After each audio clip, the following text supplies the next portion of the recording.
This meeting to order, a regular meeting of the Village Board on Monday, August 3rd at 7 p.m. in the Germantown Village Hall Boardroom, and also for those that are joining us via the WebEx platform. This meeting has been given public notice in accordance with sections 19.83 and 19.84 of the Wisconsin statutes in such form that will apprise the general public and news media of subject matter that is intended for consideration and action. Roll call shows all village board members present. Trustee Kaminsky is online, and Trustee Pieper is also. Pieper's online. I don't see Kaminsky.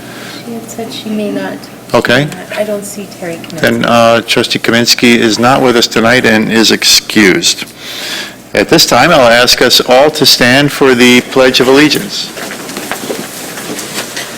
I pledge allegiance to the flag of the United States of America and to the republic for which it stands, one nation, under God, indivisible, with liberty and justice for all. All right, thank you. Next item is President's Report. I have nothing to report of any great presence or of urgency at this time. So we can then go to announcements of forthcoming events of public interest, committee and department reports with committee chairs and committee reports, starting with Trustee Zabel. General Government and Finance is going to meet on the 17th at 6 p.m. in this room. All right, thank you. Trustee Miller. There will be a special public safety meeting next Monday, September 10th at 6. August 10th at 6 p.m. And we will not have a meeting in September. Okay. Then Trustee Kaminsky is not here, so the next Public Works meeting is... The one on Wednesday was canceled, so we will not be meeting till September. Okay. All right, thank you. Does anyone else have anything else of announcements of forthcoming events of public interest, committee or department reports? If there are no others, well then we'll go on to citizen input and public appearance on items not subject to a public hearing. There is no public hearing on tonight's agenda. But if there is someone in the audience or joining us via WebEx that would like to come forward for citizen input or public appearance, they're welcome to do so. Before I ask someone to step forward, though, I do have several emails that were brought forward in regards to tonight's agenda, new business item B as part of that. We had some other items under announcements. I'm sorry. That's okay. Item B, Superintendent.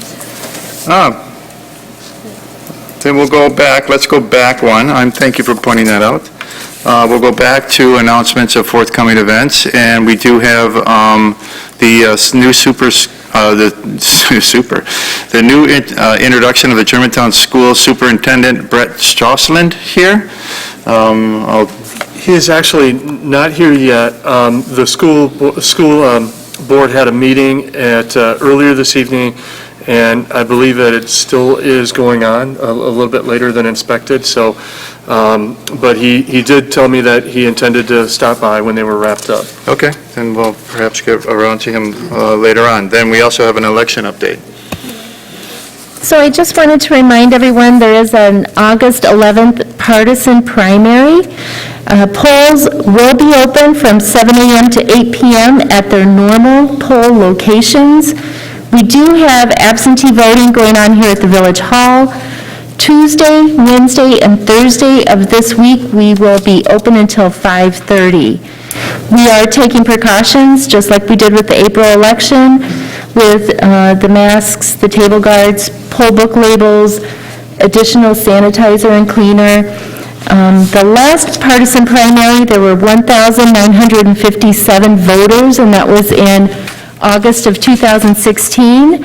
At this time, we have approximately 3,300 absentee ballots in progress, meaning they've been mailed, we're waiting for them to come in. So right now, we could be looking at a 24% voter turnout already. We haven't even gotten to Election Day. versus 2016, where there were 14% voter turnout. I also wanted to note that there are postcard mailers that have been sent out by political parties. These are not from the Village Hall, they are not from the clerk's office, but just like any large election year, there's several different organizations that mail out mailers to individuals. They are not from us. The Elections Commission will be mailing out absentee ballot applications in September. Not ballots, but applications, and again, those are not from the Village Hall, that is from the state, and those are being mailed out in September. I believe with the August election right now, I do have enough people scheduled to work. I do have several training sessions scheduled this week, but do keep this in mind. Should you decide you want to help out in November, I would have training, and I do like people to come to that training and train with me prior to that time. That's very important. So just a reminder about elections. All right, thank you. And with that, we can go to citizen input and public appearance. As part of citizen input, we did get several emails, or we received several emails in regards to new business item B, which is the preliminary subdivision plat for a 16-lot residential subdivision for Viridian Homes, which is located on North 104, West 14942, Donges Bay Road. One that we received was from Christine Huber, and she says, "Hello, President Walter, Director Retzloff, and Village Trustees. During the Plan Commission meeting on this matter, there was a discussion about walking path bridge connection to Kinderberg Park, which appears on an earlier version of the concept plan between lots 4 and 5, but was eliminated in the plan that was presented in April. The Plan Commission consensus was that this path would only benefit the residents of this subdivision, so the developer should not be required to provide it. This path would provide a shorter walking route to the path for residents of Sunbury and southwest corner of Heritage Hills, so you may wish to reconsider this. Without this bridge, Kinderberg Estates residents with young children who like to go to the playground or splash ground will find it inconvenient to have to walk all the way around Preserve Parkway and then double back on the park path, and may resort to improvising their own haphazard bridges across the drainage ditch, which is fairly wide and deep and full of overgrown riprap. This could be both dangerous and unsightly. Therefore, I request an additional condition for approval of the preliminary plat to be added as follows. Notations or labels shall be added to the plat that prohibit direct pedestrian or vehicular access to Kinderberg Park from lots 1, 2, 3, 4, and 5, and not lot 1. I understand that this request will be read into the record at the meeting, so I won't repeat it during citizen input. Thank you for your continued service to the village. Christine Huber, who is located at North 103, West 14960, Winsong Circle East. We also received email from Deb Denton, who says, "Good morning. Here are my comments as it relates to tonight's meeting about the final plat for Viridian Homes at the corner of Preserve Parkway and Donges Bay Road. There needs to be an extension of buffer along the east side of the plot to include removal of the existing invasive species such as buckthorn. Any low-density housing development that occurs on that plot of land does not exceed 16 homes. Language provision in contract to address reverting to original land use, A2 agricultural, should development project not commence within 12 months from date of 4/6/2021. The Viridian development must match the high standards of the surrounding areas, including the use of natural siding, no vinyl siding." And there was also discussion about the plat initially provided with an access path from the Viridian subdivision to Kinderberg Park with a bridge. And that's, thank you, Deb Denton, located at West 148, North 10658, Crabtree Lane in Germantown. We also received comments from Elizabeth Yao, who is here tonight. Did you want me to read these, or would you care to make your own comments? I should read them? Let me go through these, and then we can come forward. So I'll put this aside, because I'm sure that you'll hit many of the points that are here. We also have email received from Jan Miller, who is also here. Do you wish to make your own comments? All right. And then I received email from John Plenke.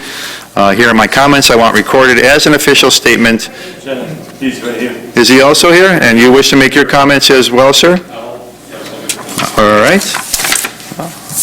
We do have several that also were received before the Plan Commission meeting that occurred late last month. One from Christine Huber, who talks about Well, I'll read it quickly. I see that the preliminary plat for Viridian's Homes is on the agenda for Monday night. It appears that the village staff has done a thorough job of reviewing the plat and has identified 6 important conditions it should be contingent upon. I requested a 7th condition for approval be added. Director Retzloff noted in point 7 of July 2nd letter to Mr. Cudney that the shape of the southwest storm basin is almost too symmetrical. It does not look natural in any way. Given its prominence at the front of the subdivision, it may be more of a distraction or detraction than an eye-catching feature that it could possibly be. I agree with Mr. Retzloff at this point and ask that a condition for approval of this plat be added stating that developer shall revise the plan for the southwest storm basin so that it becomes more natural in appearance and not symmetrical. Thank you for your service. Christine Huber, North 103, West 14960, Winstong Circle East. Also received comments from Robert Fitzgerald. Dear Planning Board members, I urge to develop language that clarifies the meaning of commencing with the development of this project within 12 months. Specifically, residents are concerned that evacuation and/or building may begin and then sit in an unfinished state until the economy and home buying returns to some form of normalcy. Right now, home building and home buying is booming. This was back on July 13th, and we all hope that this will continue. However, with this uncertainty stemming from the current COVID-19 pandemic, the civil unrest, and the deeply divided political situation in our country, there are no guarantees that our current level of prosperity will continue in the short term. Many of us feel that it would be a blight to our community if the development were to sit in an unfinished state for an indefinite period of time. In other words, don't start something that may not be finished. We also support the 4 provisions and amendments listed below. First Amendment is extension of a buffer along the east side of the plot, including removal of existing invasive species such as buckthorn. Amendment to state language provision to ensure that any low-density housing development that occurs in that plot of land does not exceed 16 homes. Another point to the developer's agreement, language provision in contract to address reverting to original land use of A2 agricultural should development project not commence within 12 months. And there is also discussion around more trees on the east side of the property to buffer the space between Viridian and Heritage Hills. Thank you for your consideration. Bob Fitzgerald, located at West 148, North 10247, Windsong Circle East. Email received from Sue McGillis on July 12th. Good morning. I am in agreement with the amendments to development of Kinderberg area by Viridian. It is my deepest desire it stays as a natural area. Thank you, Sue McGillis, located at North 102, West 15001, Hidden Pond Court, which is in the Windsong subdivision. And then we also have an email that we received on Monday, July 13th. For comments, we, Solomon and Cynthia Johnson, homeowners in Windsong subdivision, are stating our support for the amendments and developers agreement for the Viridian plat. Sincerely, Solomon Johnson, located at West 151, North 10167, Windsong Circle West. There's some of the emails that we have received. I did also attach some to my agenda tonight. Just want to make sure I catch everybody that's submitted. Huber, Ziel, Jan Miller, Deb Denton, and that's what I have. Okay, so anyone else in the audience that wishes to come forward at this time for citizen input or public appearance are welcome to do so. All I would ask is you state your name and your address for the record, and we'd like you to come to that dais, if you could, please. Pick a number, pick a card, flip a coin.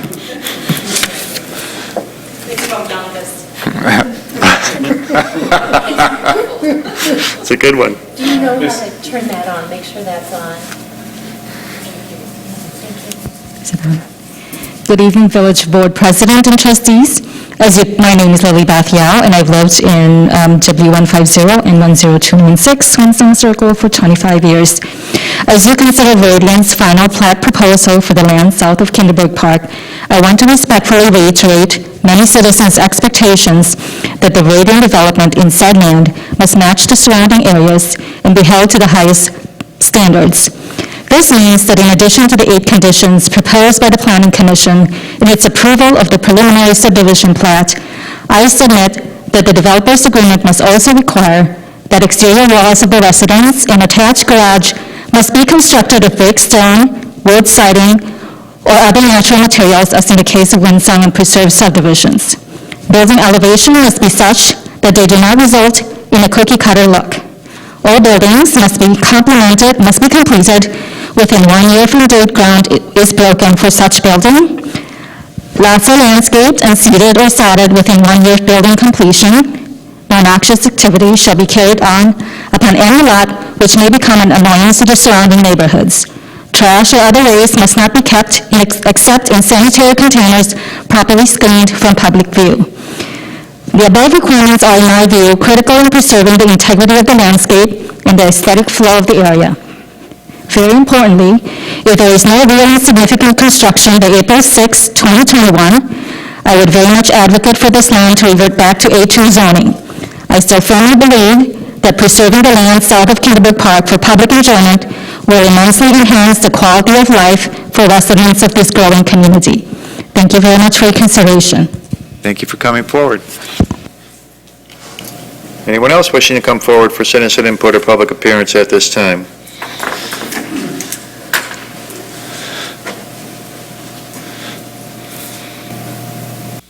I'm Mary Hudson at Is that microphone on, man? Just want to make sure that everybody can hear you. There you go. Do I need to repeat that, or? If you could, please. Okay, yep. Mary Hudson at W150N10214 Winsong Circle West. Phil is my husband, so just so full transparency here. I'm a proud resident of Germantown for the last 18 years. Very grateful that Viridian Homes listened to the citizens of our community and reduced their development from 30 homes to 16, so appreciate your input on that, Village Board. I believe this number is far more consistent with the surrounding neighborhoods. While the number of homes is consistent, there are a few items that remain before the development should be approved. A lot of these were mentioned, but landscape and buffering. We all know it takes time for trees to grow, but we want the development to look good from the start. There needs to be additional trees and bushes in this plan. Additionally, a walking path should be added to the plan. All surrounding subdivisions into and out of Kinderberg have walking paths that connect. This will be consistent and makes most sense to existing and new residents. If you are a neighbor to the park, it should be accessible. And again, will there be covenants to the subdivision? The surrounding neighborhoods, Winsong, Preserve, Treetops, all have very high standards, which include use of natural exteriors. Vinyl siding is not an acceptable option for this new subdivision. Viridian should want a top-notch subdivision that will attract buyers who will pay for quality. And in addition, the land will revert back to A2 agricultural if the development does not occur within 12 months of that April 6th date. Compromise here is not a component of excellence. The choice before the board is, do we want a village of excellence, or do we want to settle for something less? Tonight I'm asking you to make sure Viridian upholds the standards of the surrounding neighborhoods and that of the village of Germantown as a whole. Thank you. Thank you for coming forward. Anyone else wishes to come forward at this time for citizen input or public appearance?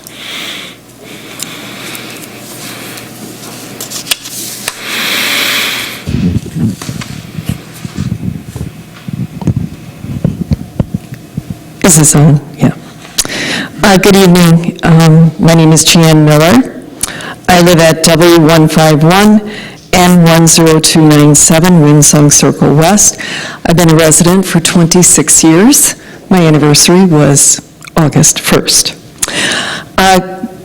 President Walter and trustees, I'd like to talk about the Viridian Home Plan, the proposed 16 plat that came up at the Plan Commission and is here on the vote tonight. I want to make sure that you vote to ensure that some of these points are taken care of for this new subdivision. First, ensure that there is an extension of trees along the east side, the entire east side of the property at Kinderberg Park Estates to include the removal of the existing invasive species such as buckthorn. And also to ensure that any low-density housing development that occurs on that plot of land does not exceed 16 homes. You should also include language provision in the Veridian contract to address reverting the original land use back to A2 as suggested by Trustee Zabel. Agricultural, should the development project not commence within 12 months from the date of the rezoning, which was 4/6/2020, which would make it 4/6/2021. We are asking that the trustees ensure the Veridian development must match the high standards of the surrounding areas, including the use of natural siding material, no vinyl siding. Both the Preserve subdivisions and Windsong subdivisions have this requirement in their HOAs. It does state that there is to be no vinyl siding in these HOAs. There is also discussion about the plat initially provided an access path. This access path from the Veridian subdivision between lots 4 and 5 to Kinderberg Park with a bridge. This was included in other plats that Veridian presented to the village board earlier this year, and in this plat has been eliminated.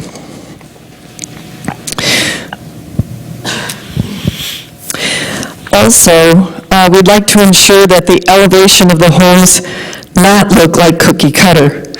The surrounding subdivisions do not have one builder, so they don't look that way. None of the surrounding subdivisions have that cookie cutter look. And my immediate concern is the dumping of dirt in the subdivision at Kinderberg Park right now. And as it progresses, it has to be monitored by the DNR.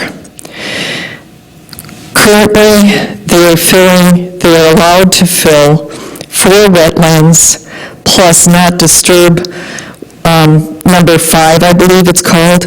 It is the largest wetland on the southwest corner of the plat. And there is an erosion fee permit.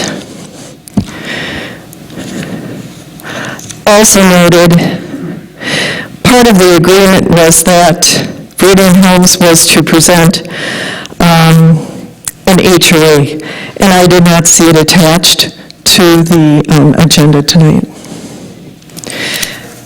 I don't think if you do not have an HOA, you do not have enough information to make a vote tonight. Also, this is not ordinary construction. This was not a little farmer's field. This is a subdivision that's being built on wetlands.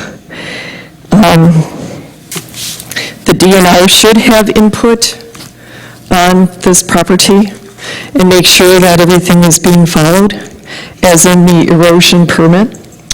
Whoops, sorry. And we also want to ensure that all of the holding ponds look natural, not squares or triangles. Finally, Veridian Homes paid only $150,000 that I know about. I haven't seen the final contract for the 14.7 acres just south of Kinderberg Park. They can well afford to make all of these improvements to meet the highest standards of the surrounding neighborhoods. We have concerned citizens, not only myself, have voiced these concerns all along. This should not be new news. We need your undivided attention to the details and uphold your votes to reflect your constituents' wishes and concerns. Please make the Veridian neighborhood at Kinderberg Park look like the surrounding neighborhoods and hold them to the highest standards. So I'm encouraging you to vote no to the current proposed homes until you get a report from the DNR and have the HOA in hand. Thank you very much for your time. Thank you for coming forward. Anyone else wishes to come forward for citizen input or public appearance at this time?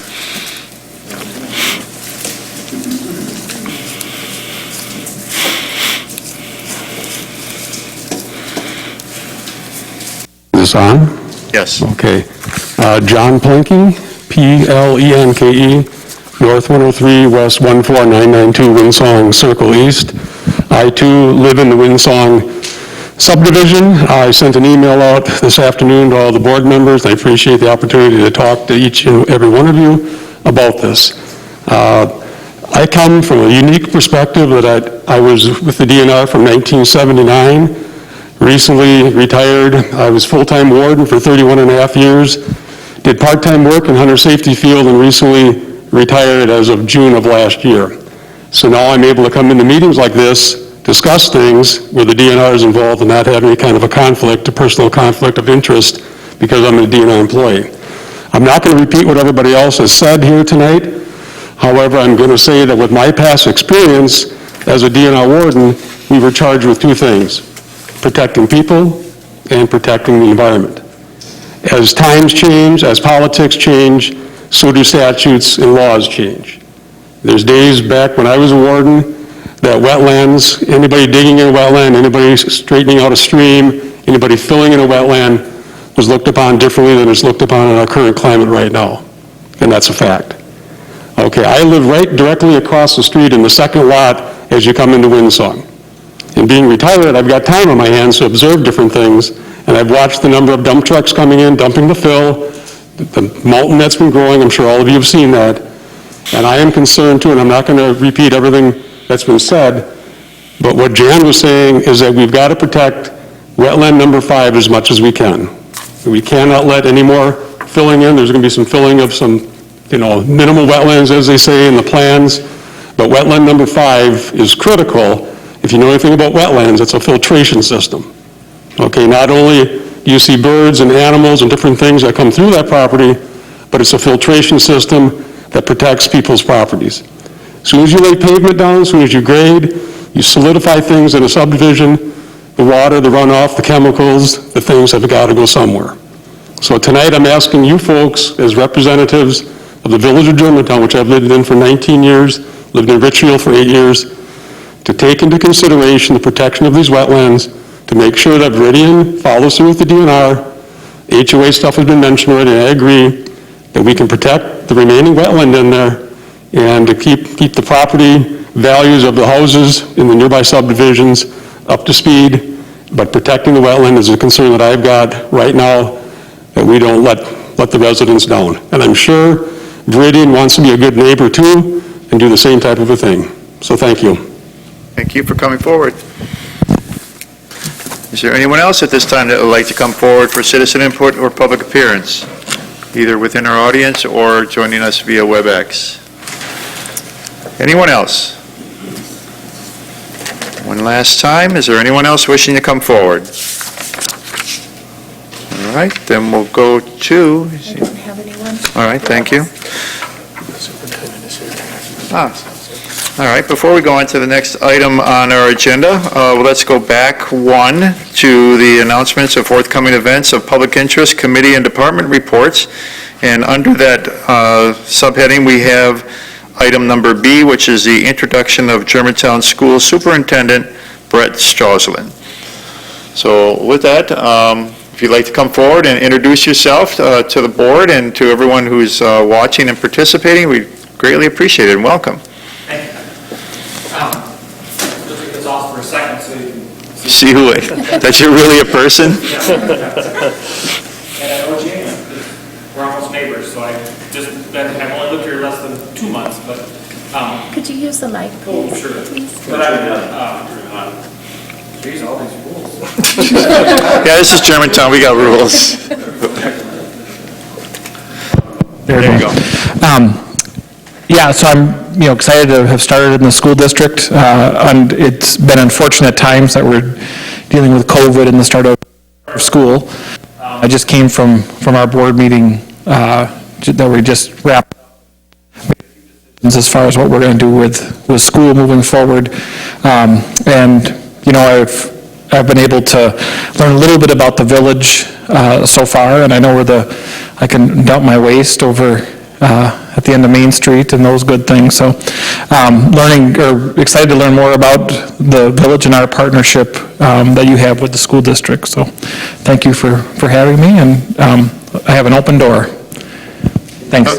Any insight to when schools are starting, what we're doing? I can't tell you that, no. The board, tonight, now, everything is, it changes every week. As you know, that K-5 kiddos would start September 1st, along with K-6 and an A group at the high school, and then the next day, everybody else would be in, with the high school having an A-B rotating every other day. So that was what was decided. All right. If there's no other questions, we appreciate you coming and talking with us, meeting with us, introducing yourself. It's nice to meet you, and we look forward to working with you in the future and with the school board. Great. And hand in hand as we go forward together in the new environment of COVID, and how we can share resources and amenities and work to a good ending for the residents, as we all work for the residents going forward. So welcome. Thank you. Thank you. One more statement down here. Yes, Trustee Zabel. It's just sort of, one of the things we've been trying to work on over time is, there used to be on the fifth Mondays throughout the year, we try to have a joint meeting with school boards and the villages that are associated with the school boards, not just Germantown, but the other 5 or 6, I think, now, because you got the village of Jackson in with you. Maybe trying to work on that and see what we can work out in the future to see if that can come about. It wouldn't have to be every fifth Monday, but at least once or twice a year, I think would be beneficial for. It would be beneficial. Sounds good. And with all of the communities, not just us. Right. Very good. Thanks. All right, thank you. Thank you. Nice to meet you. All right, with that then, we'll go on to the next item on the agenda, which is consent agenda. Motion to approve. Second. Motion made and seconded to approve consent agenda items A through C. Any discussion on that motion to approve? No discussion? We'll do roll call. Vote, please.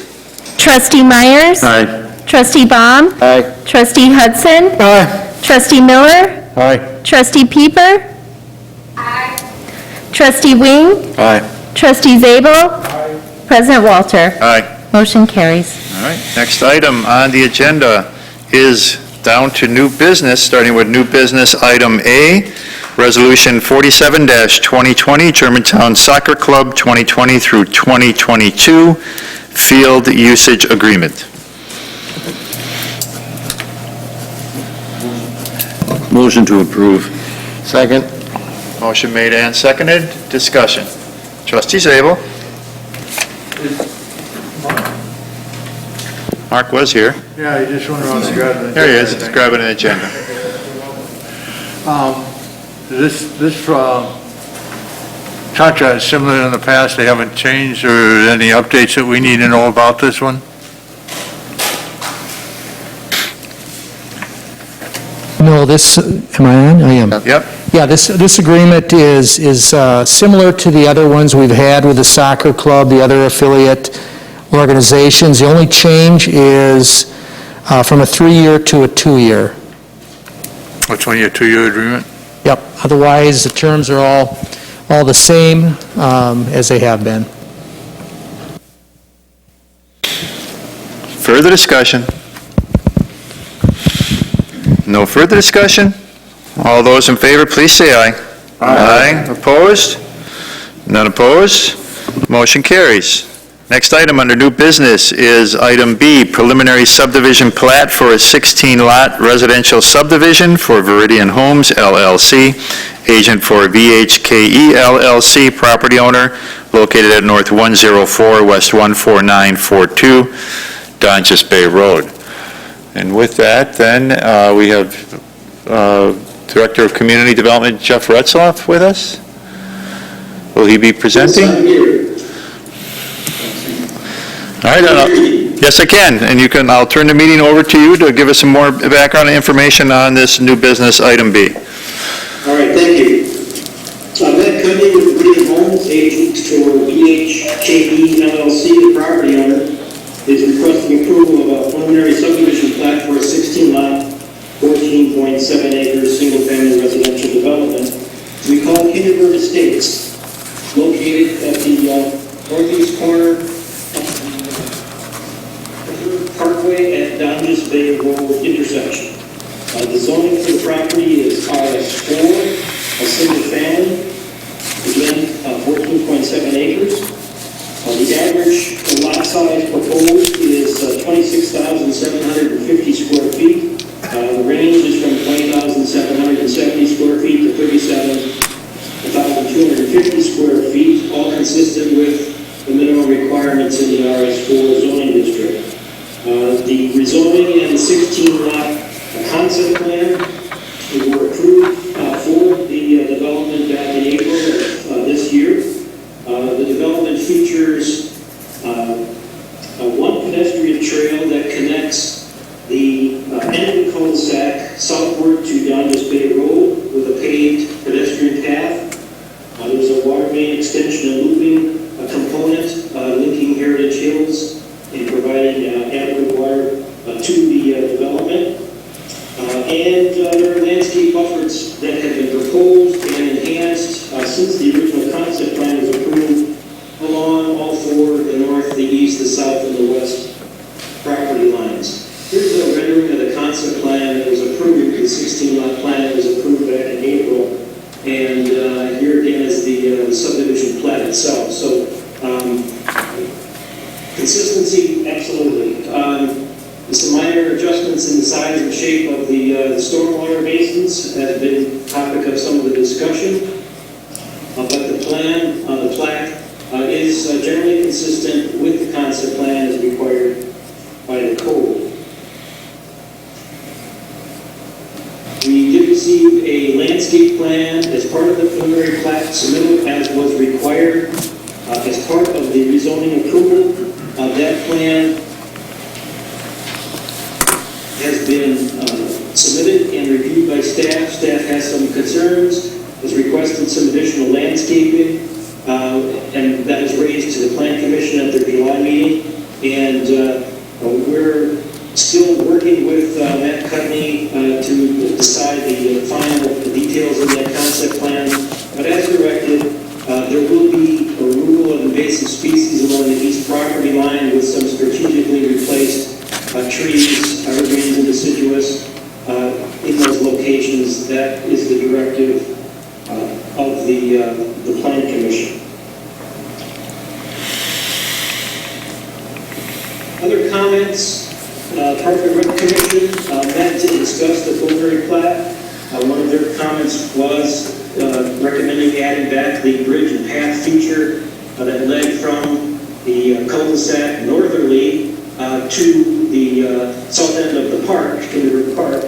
That was in the original 30-lot proposal, but was removed from the approved concept plan back in April.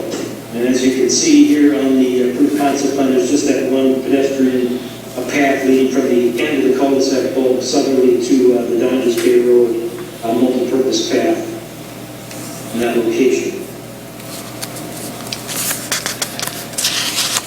The Park and Rec Commission also indicated what they thought was the need for additional landscaping along the rear yards of lots 5, 6, and 7, which are those lots abutting the northeast stormwater pond, and along the east property line abutting the Heritage Hills subdivision further south of that pond along the east property line. The Public Works and Surveyor had some comments, technical corrections to the plat that would need to be made, some minor things, and the engineer commented on construction plan corrections that I believe have been made or in the process of being made. Those aren't required to be made prior to approval on the preliminary plat, but prior to approval of the development agreement and authorization to begin construction. Other agency, review agency comments, Washington County has no objections to the preliminary plat. The Department of Administration has no objections. Sewer PAC had some recommended comments or some standard language from them that the DNR and Army Corps of Engineer permits and guidance for wetland-related disturbances are required. Those have been issued with regard to the 4 wetlands that are to be filled.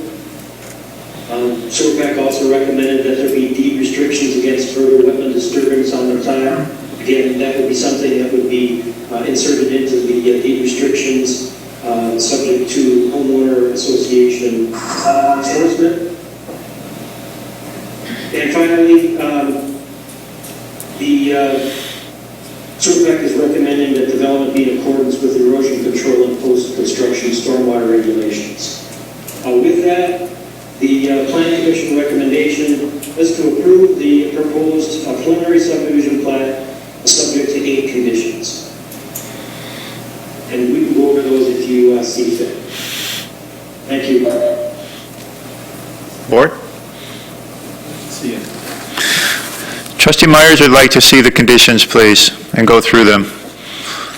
All right, condition number 1 is up on the screen. The developer shall enter into a development agreement with the village pursuant to Section 18 of the Village Code, as well as the preparation of detailed plans for the installation of public utilities and improvements including, but not limited to, public street improvements, water, sewer, stormwater management facilities, master grading plan and erosion control, trails, landscaping and street trees, open space, lighting, and signage. That's a standard condition we include with all of our preliminary plats. Number 2, the developer shall submit a revised street tree and landscaping plan for the common area improvements.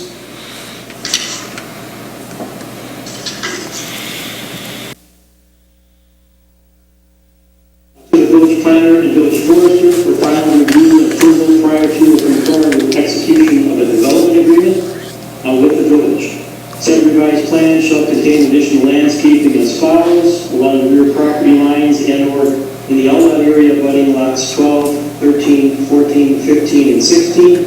Those are the lots that surround the southwest stormwater pond. Adjacent to the 15-foot vision corners at the road entrance on lot 1 and 16, that would be at the intersection of Preserve Parkway and Subdivision Street. Around the entrance sign and in the cul-de-sac island. And additional landscaping needs to be added to help provide a buffer for the adjacent Heritage Hill subdivision along the rear property lines or in the outlet area running lots 5, 6, and 7. Condition number 3, locations or labels shall be added to the plat that prohibit direct access to Dodges City Road and Preserve Parkway on lots 1, 10, 11, 16, and outlot 3. Condition number 4, the developer shall address all the village surveyor comments contained in the review memo dated June 24th and revise the plat prior to or concurrent with execution of a development agreement with the village. The developer shall address all the village engineer public works comments contained in the review memo dated June 26th and revise the detailed construction plans prior to or concurrent with execution of a development agreement with the village. Number 6, the development agreement shall include a requirement that subdivision deed restrictions and covenants be submitted to the village prior to final plat submittal, and including requirement that each individual lot contain the minimum landscaping required under section 17.43, sub 5. Condition number 7, the developer shall work with staff to add additional landscaping and remove invasive species to the northwest quadrant of the site plan east of the northeast detention pond. As the invasive species are removed, the developer shall work with staff to plant additional trees to enhance the thinned-up tree line so they are strategically located to fill in any gaps left by the invasive species removal. And number 8, the developer shall work with staff to augment the shape of the southwest detention pond to be more natural. Thank you, Jeff. Dennis. Thank you. Thank you. I'll make a motion to approve the plan as submitted With the 8 conditions? with the 8 conditions. All right. I'll second. Motion made and seconded. Discussion. Trustee Baum. Director Retzlaff, the landscaping plan that is submitted today has no replacement trees on the eastern side of the northeast detention pond. We were very specific about wanting that done. What are we doing to get that done? Well, the landscaping plan will need to be revised and before it's approved as part of the development agreement. I think that's where we're at right now in this process. Okay, so this isn't the final plan, there's still another plan yet to come. Yes, we haven't reached the final agreement on the landscaping as of this moment. Okay. Is there an HOA with this subdivision? I do not believe that the developer has formed an HOA yet. I believe Matt Cuddy is participating in the meeting tonight, and maybe he can respond to that at some point.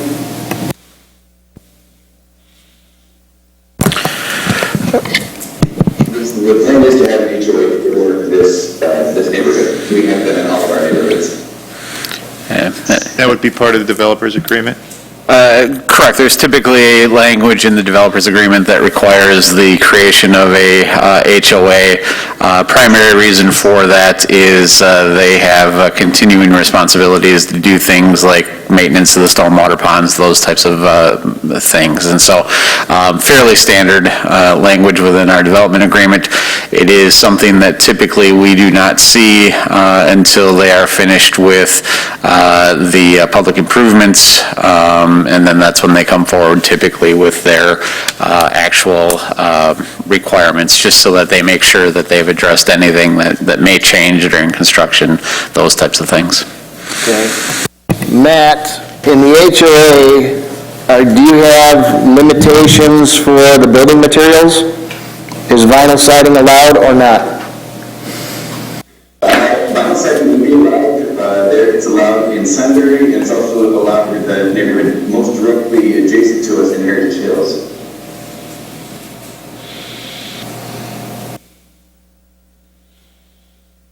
Okay. The bridge going over the creek, that was eliminated a long time ago, and why was that eliminated? It was eliminated. It was initially there to provide direct access for the residents from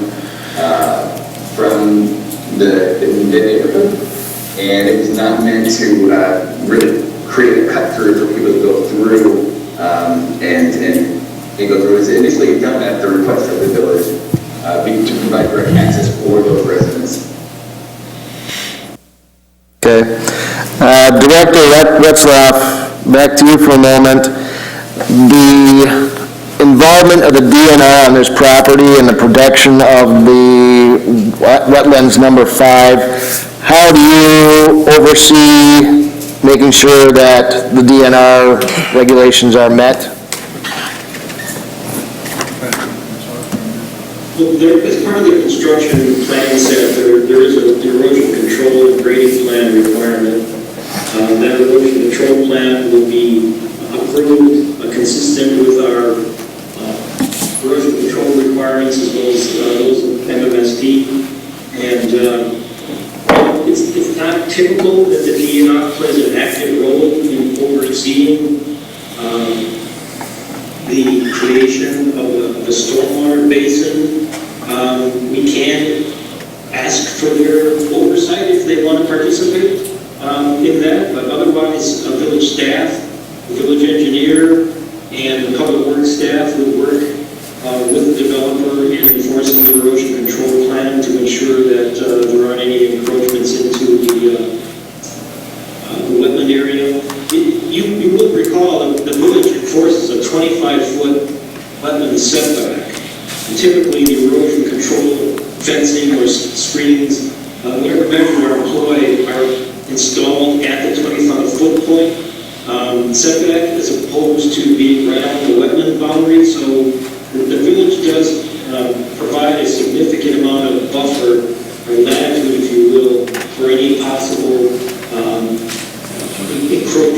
might happen if, for example, the blade of a piece of equipment pushes a little bit of dirt, a foot into that 25-foot wetland setback, it wouldn't be a problem.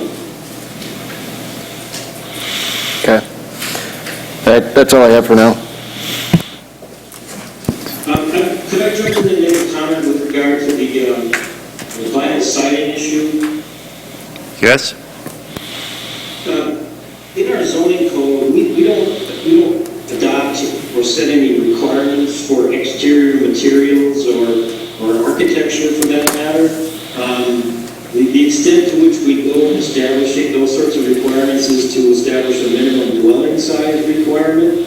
Beyond that, whether or not a development has structures with vinyl siding or natural materials or a combination of both, which is fairly typical in Toronto, that's determined by the developer through the deed restrictions that they put together to govern their own development. I got a couple more. Trustee Baum, you still have the floor. Director Retzlaff, the reverting back to A2 agriculture if nothing is developed, is that a standard in our village? If you do not develop something within a certain time, you revert back? I wouldn't say that it's standard, but it is something that has come up on a number of occasions over the years. It's not a standard requirement, and as discussed at the planning commission level, that requirement, along with the notion that we build in a restriction on the number of lots, both of those provisions were intended to be included in the development agreement, and so that they will be. Staff will make sure that those items are included in the development agreement. Okay, and then what date is used for that? I heard a date mentioned of April 6th, or is that the date we're using, or are we using today's date because today is the final date of approval? I believe the intent was to have language that established a one-year period from the date that the rezoning was approved, which would be back in April of this year. April 6th. Okay. All right, that's all I have for now. Further discussion, trustee Zabel. You pointed out that the materials and stuff that is used for construction and the type of construction is usually found within the deed restrictions and covenants. I notice under number 6, the agreements that we have, the developer's agreement shall include a requirement that the subdivision deed restrictions and covenants be submitted to the village prior to. But you also point out to include a requirement that each individual lot contain a minimum landscaping requirement. Can we add a statement to there that the architecture and the footprint compared to the surrounding neighborhoods, that we do not have what would be referred to as a cookie cutter type of approach, and everything's the same within the subdivision? Do we make a requirement that add to that number 6 to include some type of verbiage that when they come forward for us to review the developer's agreement, we also get a chance to see the restrictions and covenants, and in that requirement, require them to say something about how they're going to control architecture, how they're going to control the footprints of the buildings that are there, so that we get an idea as to how this development is going to occur? I personally don't believe that we can include that. Condition number 6 is simply a reminder to include that requirement in the development agreement already in the zoning code, so it's sort of a redundancy. It's simply a reminder, if you will, of a condition. It's not something that we're making up on the fly and requiring just for this project. It applies to all subdivision developments. And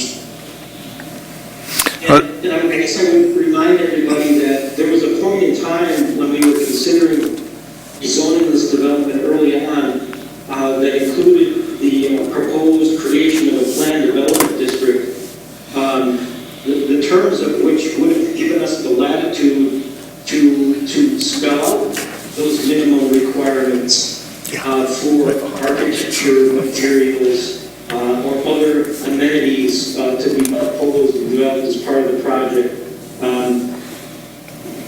it's unfortunate that didn't happen, and so we're left to enforcing the straight up standard RS4 zoning district requirements that don't include any of those things. And again, that is because the developer chooses. If the developer can choose to do planned development or come forward with the strict zoning, that is not up to the village to make that decision. But I would ask the legal, can we put some type of verbiage in number 6 that would let us a chance at least to look at whatever when we look at or review the restrictions and covenants, to see that they would have some type of language as it relates to building materials and/or footprint materials of the I think that the answer is yes, but you need to be careful. There is nothing wrong with us as part of the approval this evening to say that at the time that we approve the DA, we want to see your covenants at the same time. Right. No problem with that. Right, that's right. To subsequently then take the next step, in other words, why we would require it, to take the next step and say, well, even though we don't have any requirements architecturally otherwise, we're now going to put some requirement on you that goes above and beyond what our code requires. That's where we have problems. And so my recommendation is that you just leave it alone, because it works the same in every community, every subdivision that we've developed. We do the development agreement, they get us the covenants to make sure that they cover the things that we need to by our code. As Mr. Retzloff just indicated, one of the fairly typical ones that sometimes gets overlooked is the very item that we specifically identify within our provisions here. And as long as they meet the requirements of our code, then we okay it and off they go. So we don't vote on it or sign off on it, we just get a chance to read it. It's part of the developer's agreement. Correct. We usually see a copy. Right. Get a copy of it, but we do not approve it or anything else. Correct. That's typically a staff level approval. Well, and also we're reviewing those homeowners association covenants just to ensure that the developer isn't obligating the village to do something in those restrictions that the village wouldn't ordinarily have the responsibility for doing. Yeah, because the covenant is only binding on the people that live within the subdivision. They have to look at that themselves. And then whatever type of board they set up for the architectural review board is all done within those covenants. And it's, again, it's the responsibility of everybody that buys into that subdivision, not the responsibility of the village.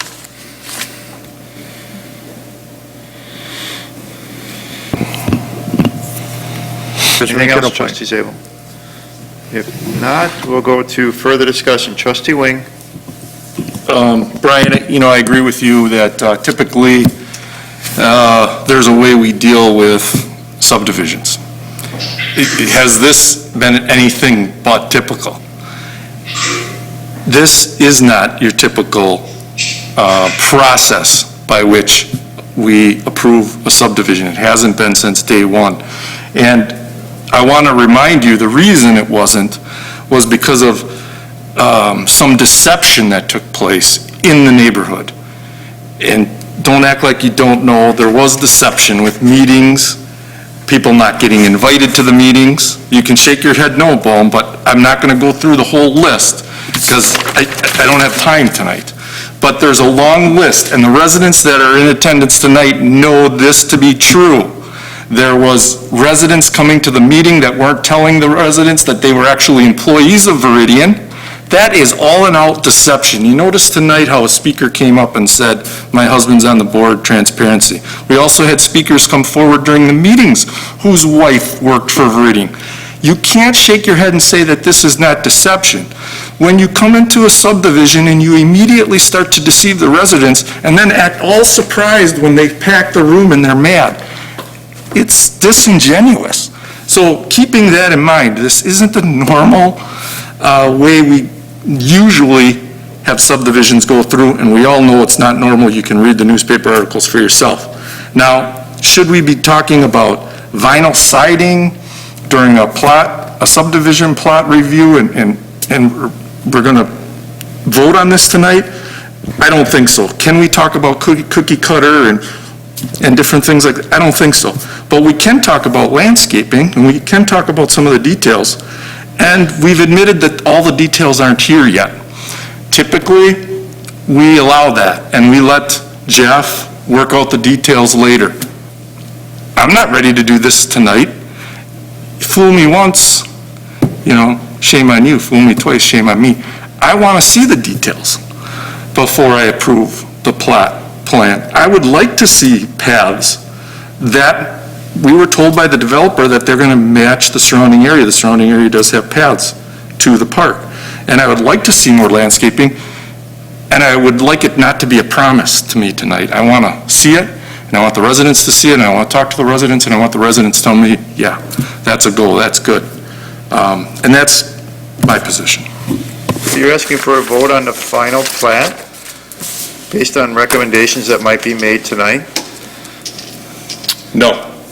You're asking to, what are we asking, so are you calling it a preliminary final plat then, or what are we calling it once they present something with all the details? Because normally we see a preliminary plat, and like you say, we make the recommendations, and then staff would compare our recommendations or any additional conditions that we would make or could bring forward to the final to make sure that it matches. Well, here's what we do in typical fashion. We say, okay, over here on the east side, we need more trees. We don't say 11 trees, take out the vegetation over here, but not here. We don't lay out the details, and we leave that up to Jeff to do. But what I'm saying tonight, because of the situation here, and I'm not going to go through all the times, everybody knows, I just went through a few cases of the deception that unfolded, and it's absolute truth, it occurred. You don't fill up a room with that many people if they weren't deceived.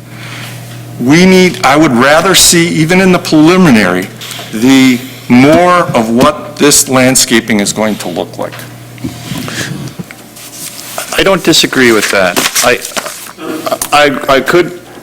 We could open this up wide, but I'm not going to. Go ahead. Who wants to respond? This is Jeff. Okay, go ahead, Jeff. I just reiterate condition number 2 of the Plan Commission recommendation. Trees, the developer shall submit their revised street tree and landscape plan with the common way improvements to the village planner and village forester for final review and approval prior to a concurrent with execution of a development agreement with the village. So that landscape plan could be part of what we could present to the board when they take action on the development agreement.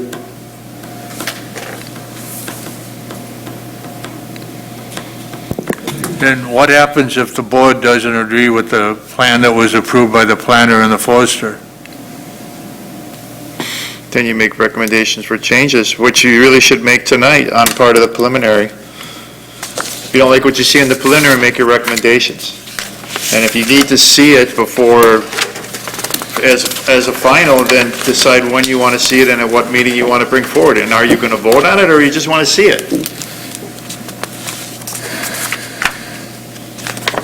It becomes outside the bounds of what normal approvals have been in the past. Who's responsible for what's on the monitor? Can we put a subdivision plat up there that shows the lot numbers?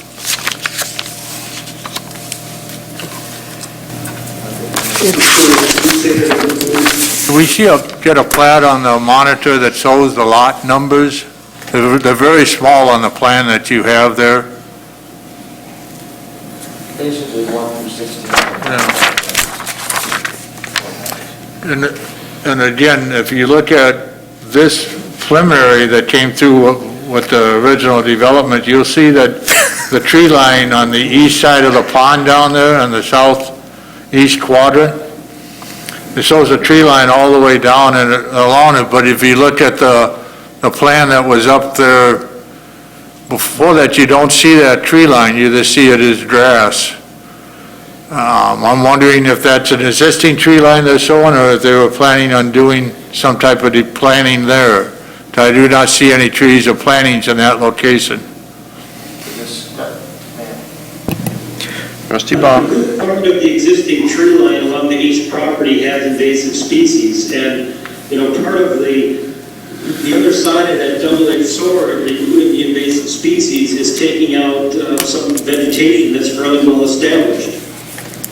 Significant. The discussion we had at the Plan Commission meeting was, if you go back to that last colored slide, the wavy green color along the east side was understood to be new landscaping to reinforce the tree line and deal with the invasive species. That was what we understood. When we get to the construction document with the trees shown on it, we don't see it going all the way to the property line. That's why I asked what's happening in that northeast corner. There's no trees up there, but the colored illustration, which we thought represented you would put trees there, is not following through with this. I was contacted by a citizen whose lot abuts either 8 or 9, and he was disappointed that they will be able to see into his backyard after looking at the preliminary plan against the final plan.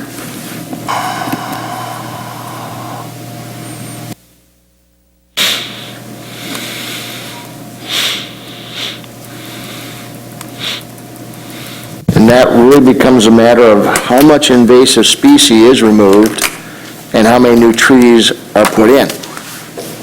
So if you want me to go and say you need to put 8 trees there instead of 4 trees on that lot, I don't know how much invasive species are on that lot. So that's why we can't quantify what to put here.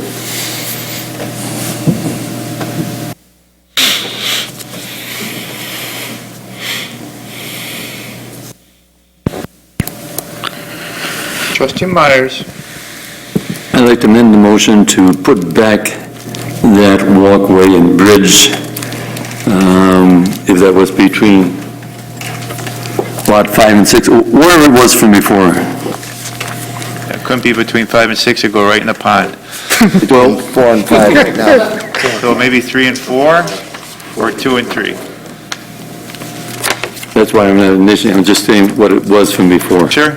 There it is on the screen. That was part of the original 30-lot concept plan. Right. And as you can see here, it's way up in that corner. So it's got to be kind of in the between 4 and 5 area, would be the general. I second that motion. We have a motion to amend to you add a path and a bridge Yes, between lots 4 and 5? you identified them. I'm not identifying them. That's right where he's drawing. Yeah. Dennis? What? And then the bridge goes across the drainage area? Here. And we have a second on that. Motion as well, so discussion on the motion to amend. If you look at the surrounding neighborhoods, they all have paths that run through them. You're going to have people walking off of the path that you've got on Donjas Bay through the subdivision, and I think it would be nice for them to be able to cut through. I also think that that's congruent with the existing subdivisions around the area and the extensive path system in Kinderberg Park itself. Where does that end up? By the tennis courts? There's a branch, if you were to scroll up, the path branches in 2, and one of it leads to the pavilion there, and then it also branches out and goes past the tennis courts after a soccer field. I see, okay. Yeah, there's a split. Further discussion? Trustee Wing. I support the amendment. If you take any time in these subdivisions, which I spent many days, there's very open, very many walking paths. Everybody knows everybody. People that live in Preserve know somebody, that lives in Heritage Hills. They meet in the park. There's a lot, everybody has a dog. I've never seen so many dogs in my life. I don't know why a developer would want to cut himself off from this just a great community that I would love to live in, where everybody's walking and everybody's talking and everybody enjoys going past their neighbor's house. They're not like, I don't want nobody going past my house. It's the total opposite. I don't know why a developer would come in and not put a path through, and how they're saying, well, they don't want people cutting through. Right there, it tells me they don't understand the neighborhood. That's the total opposite of that whole neighborhood, all of them. So this is definitely a motion that I would support. Further discussion? No further discussion? All those in favor of I have one question. I'm sorry, I have one question. This is Trustee Jogi. The discussion tonight, is it true that the land is only being purchased for $150,000 by the developer? I don't know.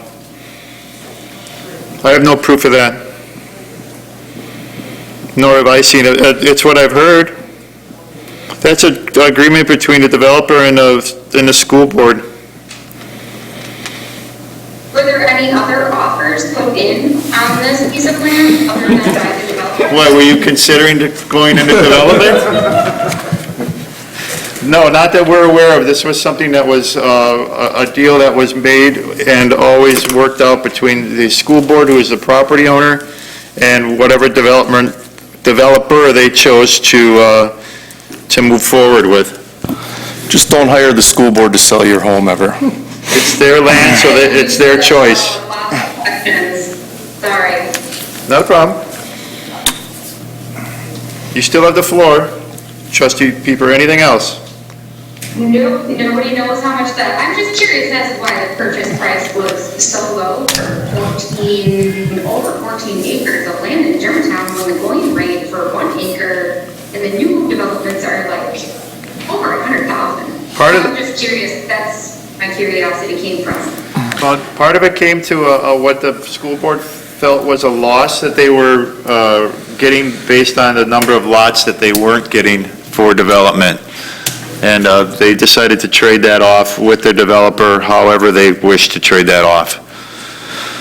And the other part of that, Trustee Pieper, is that recall that the prices that you're talking about, where you're seeing $100,000 or so per acre, generally is for an improved lot, which we don't have yet.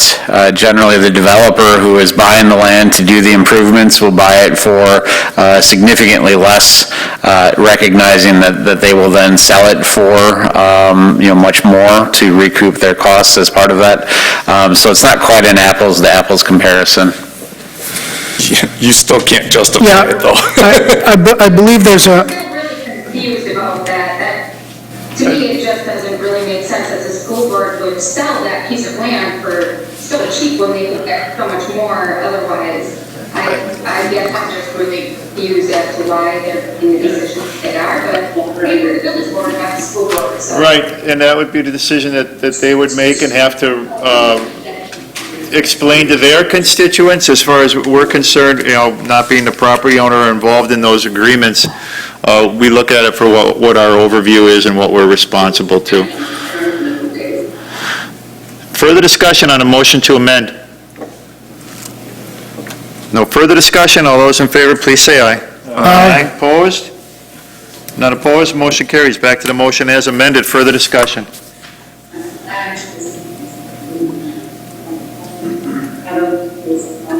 Somebody on mute, please. Is that Trustee Pieper? It's hard to see. I'm not sure who it was. That wasn't me, I moved myself back. All right, thank you. I appreciate that response. Thank you. I would like to say a couple of things. So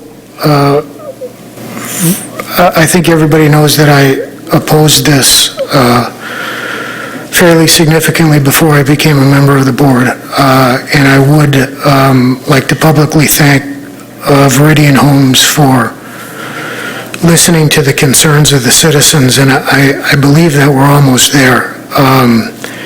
I am concerned with the geometric shapes of the two retaining ponds, although the rectangular one has been mitigated somewhat. That triangular one in the corner does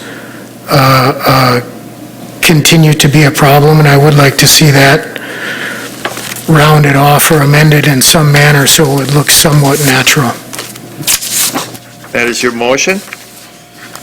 To amend? Well, that's already one of the Yeah, conditions. that's condition number 7 or 8, because I talked about that at the Plan Commission meeting. Okay, so that one is covered in regards to the conditions as in the original motion, trustee Hudson. You need me to tell you where it's at? What number it is? No. I'd have to go back up. That's where I'm trying to get down to. I think it's number 8. Number 8. There you go. Thank you, Director Retzhoff. Further discussion on the motion as amended. Trustee Zabel. Yeah, I'd like to amend the motion to include some additional trees on the east side of that stormwater pond. I'm assuming it's outlot 1, or is it outlot 2 in the northeast quadrant? That, 8 and 9. you got, it's from 5, 6, and 7, so. Or there'd be an outlot number. Outlot 3 is the one up in the, off of Don's Bay. I'm Outlot assuming- 1. Outlot 1? That is part of condition number 7. They don't have the tree line on the east. That was my motion. I can't hear trustee Zabel or trustee Hudson. It's just gonna make it really hard to vote on issues if I can't hear them. I'm sorry. Not a problem. Not a Thank you for problem. bringing it to our attention. It's the masks. I'm looking for the conditions again. Yeah, I didn't see anything on outlot 1.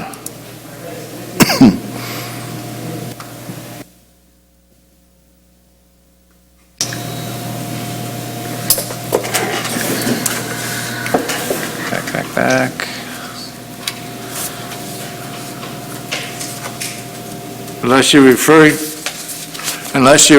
that to be, when they remove the invasive species, they're going to replace the tree, is that the one that you? Yes. Like page 72. Right. 73. Where's the triangular retention pond?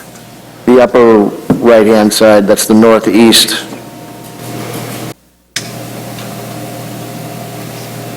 One is 72. Thank you. Isn't it number 3? Condition number 7, the developer shall work with staff to add additional landscaping and remove invasive species to the northeast quadrant of the site plan, east of the northeast detention pond. As the invasive species are removed, the developer shall work with staff to plant additional trees to enhance the thinned-up tree line so they are strategically located to fill in any gaps left by the invasive species removal. Number 7. That was our intent, is you show nothing east of the pond. What are we doing? Well, you're going in there and removing invasive species. Those residents were concerned that they're going to lose half their tree line. You need to put some trees back in. And by the northeast quadrant, you mean outlot number 1? If the northeast pond is outlot number 1, yes. The triangular-shaped pond, the east side of that is what we are addressing with this comment. Okay. They are one and the same. Thank you.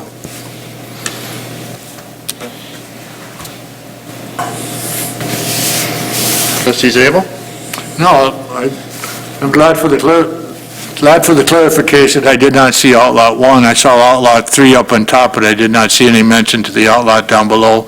I did see drawings that it showed landscaping up against the back of the properties in the pond, but not on the east line. Right. Okay. Further discussion? Going back to the comments that have been made to us. Comments number 1, made across many emails, extension of buffer of trees along the east side of the plat to remove invasive species. Do we feel that's been addressed? That was number 7 that we just discussed. But it doesn't say lots 8 and 9. It does not say lots 8 and 9. Or going all the way up to Don's Bay. That's, well, there's, On that corner by Donjas Bay, to me, that looks filled in, but there are clearly gaps in those 3 lots that are going to allow people to be able to look into others' backyards. Would you feel comfortable saying revising condition number 7 to not specifically talk about the northeast, but the entire eastern property line?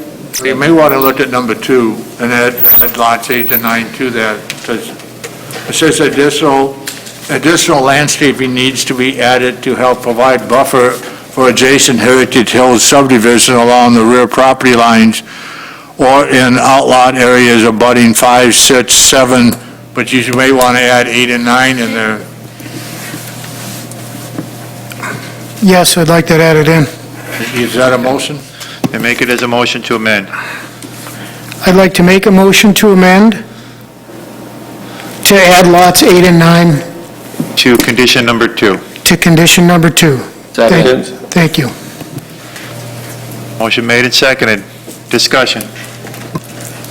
Can you repeat the motion? Because I can't hear them. The motion is to add under condition number 2, where it states that a buffer for the adjacent Heritage Hills subdivision along the rear property lines or in the outlot area abutting lots 5, 6, and 7, we're adding the language of 8 and 9 as well.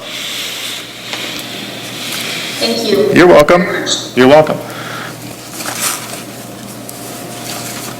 Further discussion on a motion to amend? No further discussion? All those in favor, please say aye. Aye. Opposed? Aye. 1 opposed. Further discussion on the motion as amended. Takes care of the trees, low-density housing development that occurs in the plot that does not exceed 16 homes. Is it covered? It's covered. Language provision to address reverting to original land A2 within 12 months from 4/6/2020. Covered? We'll get that with the developers agreement. Consider. Okay. High standards of surrounding areas, natural materials. Can't be covered from what discussions we've had earlier based on how the zoning is going through. Access path to Kinderberg Park with a bridge, covered? Covered. Elevations from the home should not look cookie cutter. Again, within the developer's agreement and Need restrictions. deed restrictions. Dumping of dirt away, in the way the subdivision progresses, has to be monitored by the DNR. I think we've discussed that and arranged on how staff is responsible to most of that. Covered? And then the HOA, which would come with the developer's agreement at that time of approval of the developer's agreement. Agreed? Anything else? I do have a question about the HOA though, because he just said that he was going to be having an HOA, but what's in that HOA? I know he said there's an HOA for every subdivision that he's built or something to that line, but I'm curious, what are the requirements that are usually put into his HOAs? Village attorney.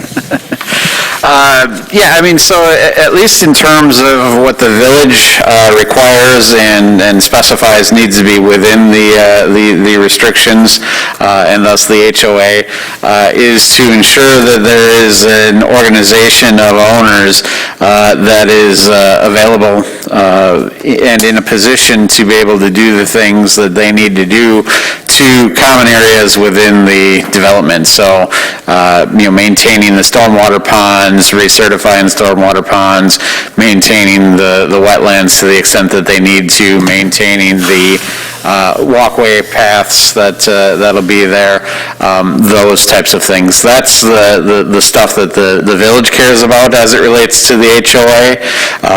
Typically, my experience and having experience with this particular developer in other communities, their document that creates the HOA and then has the covenants and restrictions will have pretty much the same standard types of things that are in a typical covenants and restrictions document this day. It'll include requirements in terms of what size the house needs to be, if it's 1-story versus 2-story. It'll have requirements for maintaining the landscaping. It'll have requirements for how long you have to build once you start building. All of those types of things are fairly typical and fairly standard for that matter, and something that we would expect we would see from the developer here as well.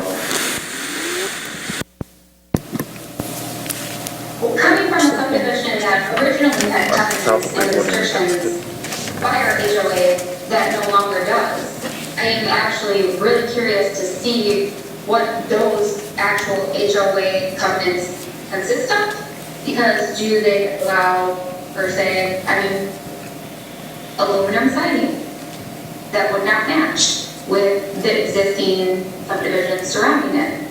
So that's where I'm coming from. I'm really curious to see what is going to be in that HOA. Steve, could you explain to her the process by which this developer's agreement is approved, and then the different levels it goes through? Will she get a chance to look at the developer's agreement before it's approved? Right, the developer's agreement. I just don't feel comfortable moving forward unless I really know. The plot plan we're talking about, after tonight's vote, what's the course it takes? And the developer's agreement, what's the course? Right, so after tonight's vote, and actually, we're a little bit farther ahead with this particular one than we were. We actually did intend to potentially have both of these on the agenda for this evening, but timing-wise, that just didn't quite work out. Typically, we would do the preliminary plat, and then the development agreement would come, the month after, 2 months after, whatever the case may be. So from here, there will be amendments to the development agreement to cover some of the changes tonight. For example, language that relates to the path that was just added, for example. And then the goal right now in my discussions with the attorney for the developer is that we're actually going to look to hopefully have that on the agenda at the next meeting. I know they are ready to start and are wanting to start, and so that's the goal, and that'll be back before the village board for your consideration and review at that point. Thank you. Further discussion? Trustees Myers? Is Matt, are you still there? I'm still here. My question is, when do the owners take ownership to the HOA? Is that after eight homes are sold, 6? You understand what I'm saying? No, our HOA documents typically strict architectural reviews and guidelines, and because we are the only building that we allow in there, it makes it easier to control the architecture. We typically maintain control of the HOA until our last lot is sold, and so that way maintain the architectural guidelines that we have in place. Thank you. Further discussion? Trustee Sable? I just want to, hearing that the developer's agreement may occur next 2 weeks from now, I'm assuming that all of the other deed restrictions and covenants have already been somewhat reviewed or understood to some point? Because that's what we part of the developer's review? No, again, typically our development agreement, our standard language just says that the developer will prepare and create the appropriate documents to create that entity before any lots are sold, and that's what we would look at. Now, I have looked at similar, covenants from this developer. So if he was in a position that they're ready to move forward with what they've got and have it ready for next week, or 2 weeks, I should say, I don't foresee that being an issue, because like I say, I have reviewed them previously and expect that they're probably the same.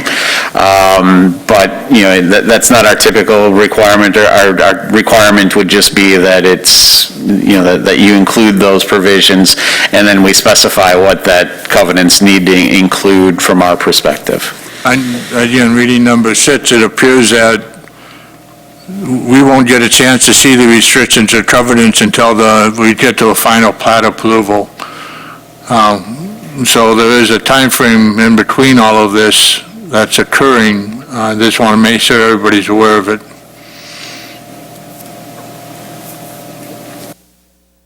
It normally comes with a copy of it, with the developer's agreement, from what we've seen previously. Right, that's what I've seen, but I see by number 6 here, it says that it will be prior to the final plat submittal, restrictions and covenants.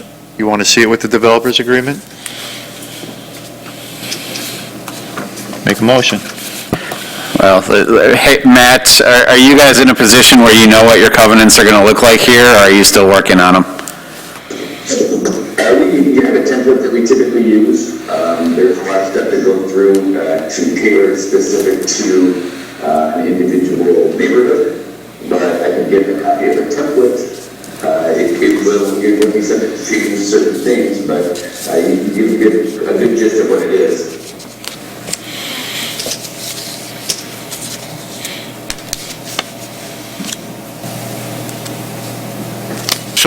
So hearing that, I would make an amendment change to number 6, which would require that we would get a subdivision deed restrictions and covenant be submitted to the village board prior to the developer's agreement, at least a draft of what they're proposing. That is your motion? That would be my motion. I'll second. Motion made and Can you repeat the motion, please? The motion is to add language to number 6. Can you hear me? I don't think she hears my mic. No, she can hear when you get closer. Get closer, I guess. The motion is to amend number 6, where it says requirements that the subdivision deed restrictions and covenant be submitted to the village prior to final plat submittal. I would change that they would be submitted to the village prior to the development agreement approval. That motion has been made and seconded. Discussion. Just so we're clear, that's the draft document that we talked about, not necessarily the final? Correct. Okay. Further discussion. Trustee Baum. Not sure. Are we going to deal with this first? You, Deal with this. we have to deal with the motion as the amendment. Finish this first. All right, further discussion on the motion to amend. Do we have a second? Did I miss that? Yeah, I second. No further discussion? All those in favor, please say aye. Aye. Opposed? One opposed? No, I think that was a... That was an aye, a late, that was a late aye. Got it. Motion passes. Back to the motion as amended. Trustee Baum. So just for clarification, we've talked about this reversion, that if nothing is built in a year. At the plan commission, we talked about if one house is built and then we hit another slump, once that house is built, you can't revert this back to A2. Give me the legalities of what is going to prevent this from sliding back. Right, the language that we had previously discussed centered around the commencement of construction on the public improvements. That's generally, once we start construction on the public improvements, that's the point at which we have the financial guarantees to ensure that the roads, the water, those types of things all get installed and put in. And so even if they would walk away because the market just absolutely tanks, then we have the money to finish that. And so the commencement of construction is really what would prevent reversion to that end, so. And so that when they see stuff going on out there, commencement of construction means I got a bulldozer out there pushing dirt around. Oh, you're putting in infrastructure. Right, once they've started the infrastructure improvements, which could, to Trustee Baum's point, include grading of the roadway surface area, for example. So typically we would, like I say, for us, for staff at least, the key is do we have the financial guarantees to ensure completion based on the way that it is proposed. Because then if they walk away, we can hire somebody to come in, finish the subdivision as proposed, nobody's upset because it's what was proposed, and we go from there, as opposed to, having the next developer being able to come in and change it to something totally different. Further discussion on the motion as amended? No further discussion? Roll call vote, please. Trustee Baum? Trustee Miller? Aye. Trustee Myers? Trustee Pieper? Trustee Wing? Nay. Trustee Zabel? Trustee Hudson? Nay. President Walter? Aye. Motion Five. carries. 5-3, motion carries. Again, thank you all for your input. Thank you all for your participation. Thank you for coming and letting us know your comments. And we'll continue forward as we go forward with this subdivision to make it the best we can for those that are living in that area and there is the outcome for the residents. There is future votes on the plot and the final developers agreement. That is, at the next meeting, possibly look at the agenda, but it is upcoming, yes. There are still votes to be had on this subdivision. All right, that takes care then of new business item B. Mr. President, if I might just suggest that we skip items C and D and maybe move to item E. I know that we have, I think, Mr. Dickman and his attorney online watching the activities this evening, and maybe allow them to carry about their evening before we get into stuff that is just strictly village-related. All right, I need a motion then to go to new business item E. I'll make a motion to go to new business item E. Motion made and seconded. Any discussion? All those in favor, please say aye. Aye. Opposed? None opposed? Motion carries. New business, item E, Resolution 48-2020, a resolution authorizing the assignment and partial release of a development agreement with Goldendale Road Germantown LLC for the approximately 45.6 acres of land located at the southwest corner of Goldendale and Rockfield Roads. Motion to approve. Motion made and seconded. Discussion.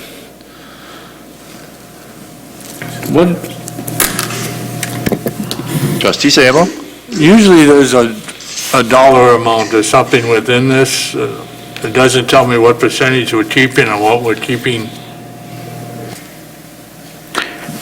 Percentage in what respect? I guess maybe let me just step back and just kind of, give a big picture explanation of what's being accomplished here. So this is the Dickman development that's right at the intersection there on the southwest. You'll recall that the CSM that divided that property basically creates 3 lots. There's a large lot across Rockfield Road on the north side, and then on the south side of the parcel are 2 smaller lots that were created created. The larger building to the north is the building that the Illing Company is going into, and they have decided that they're going to buy instead of renting that particular property. And so what this does is it releases Illing from the requirements of the development agreement moving forward, although for all real practical purposes, the development agreement is almost complete as it stands now anyway. Most of the public improvements are completed. There's just a little bit of work left to be done. And then the assignment portion of that is just that a recognition that the ownership entity to the development as a whole that signed the development agreement was actually a joint venture between Illing and the Dickman Companies. So the assignment is just to the Dickman Companies LLC that owns the two lots to the south. So it's just a matter of basically removing Illing from future requirements under the development agreement. Again, this is the lot that is in the northwest quadrant of Holy Hill, or is it the one that goes up to Rockfield? This is the one just south of Rockfield, right at the intersection there. And the two lots are the ones that butt up against Rockfield, and the one big lot that is on the south side? Nope, you have it backwards. The larger lot is the one along Rockfield Road. The two smaller lots are the ones just to the south of that. South of it. And there's access to those lots from Goldendale. And since Illingworth was part of the original developers agreement, they're asked to be removed so that they can buy the portion of the lot, is that it?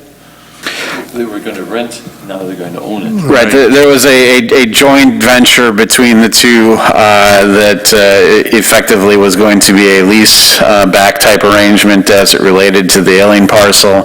That is no longer going to be the case. Illing is just going to own that property outright without the joint venture aspect, and so they want to ensure that, actually, it's not so much them, but their lender wants to ensure that there's no further requirements that the lender might be on the hook for down the road. So we're taking all of the lending data that would be on that lot off of it so that the bank can have it free and clear if something goes wrong? Correct.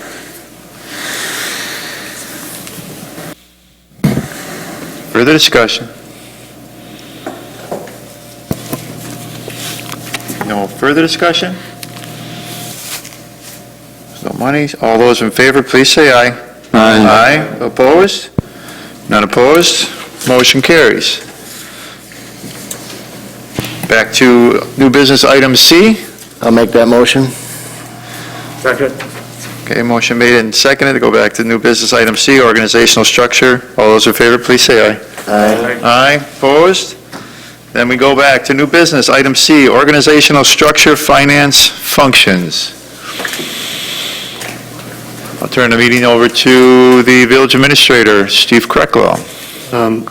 Thank you. I think as all of the village board is aware, we had a retirement recently in our finance department. Our accounts payable clerk retired at the end of June. And we're also expecting that around the end of the year, our finance director is going to retire as well. As we've been planning for transition in those areas, I've been working very closely with the village clerk as well as the support services manager on how we can best take on those additional responsibilities.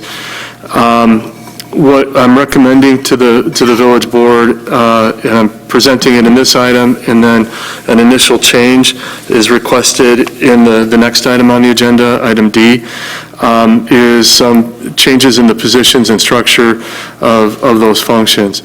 And there are several reasons for that. One is, as we've been reviewing this, we think there's some opportunities to improve our service levels and provide those services more efficiently by cross-training some of the existing staff and sharing some responsibilities in order to provide some backup during vacations and off times as well as peak workload periods. We also have Secondly, we also have some existing staff in the village clerk and the support services manager who have some extensive background in finance from previous positions, and they've both expressed an interest in looking at this as a growth opportunity for them moving forward to take on some of those additional functions. Third, in one of the items included in the consent agenda earlier today was our annual audit, and one of the issues that has come up in previous years as well, and it's fairly common within smaller to mid-sized communities, is some issues with segregations of duties. Not serious issues, nothing to alarm anyone, but in general, it's a better practice to segregate some duties, like, for example, entering an employee in the payroll system and then approving payroll, or entering a vendor into the accounts payable system and then approving accounts payable. The changes in structure we're talking about would help to improve some of those segregation of duty issues. And then finally, some budgetary savings.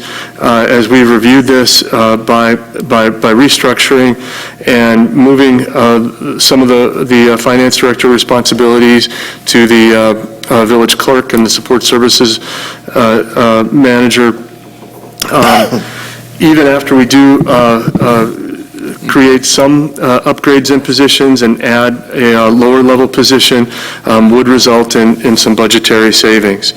So what we are proposing, and in the packet there is an organizational chart, is that the finance function would be divided, and part of it would go to the support services director, who would continue her role with HR, and communications, but also take on budget development, debt management, investment management, IT support, and risk management that are currently being done by the finance director.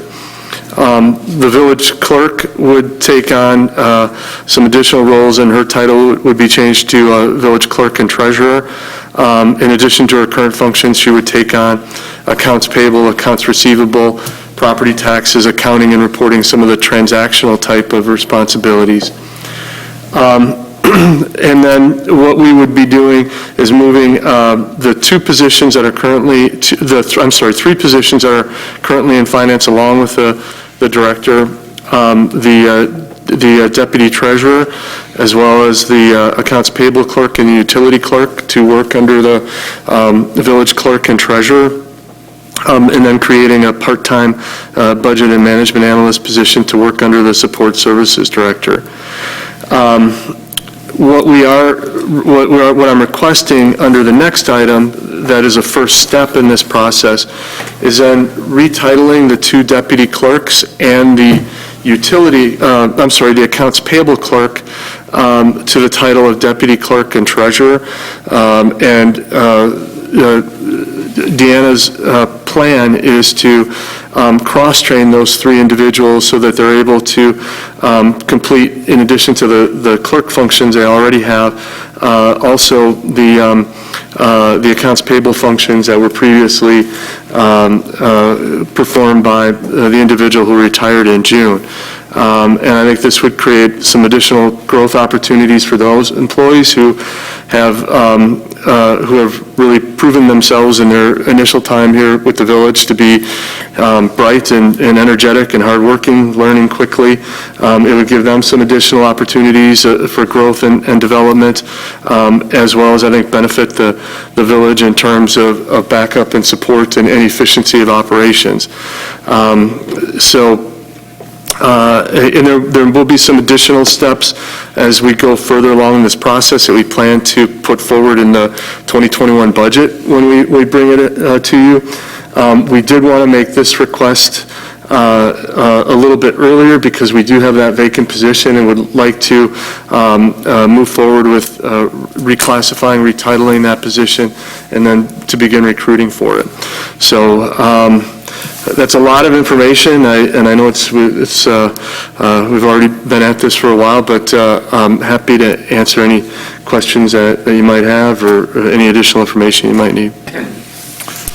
I put on the floor to move that the reorganization as presented tonight occurs. Second. Motion made and seconded, discussion. Trustee Miller. Okay, I just have a couple questions about the plan. I think that with our current staff, this is a very good plan and a sustainable plan.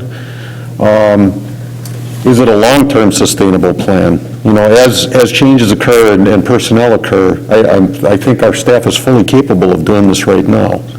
But what about in the future? I think that's a very good question, and I guess my response would be that I think all organizational structures to some extent or another are dependent upon the people who are in them. And I think it is a very good point that this will work because we have several people in the village, including the village clerk, the support services manager, and myself, who have a lot of finance experience. If you had 3 people in those roles with no finance experience, this wouldn't work.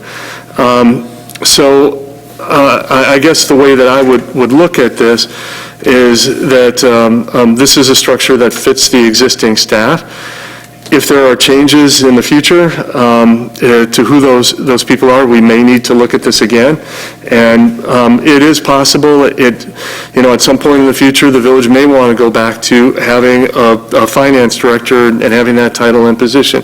It worked very well for a long time with Director Rath in that position, and it is possible it would not be a major or a dramatic shift in responsibilities to go back to that if at some point in the future that made more sense.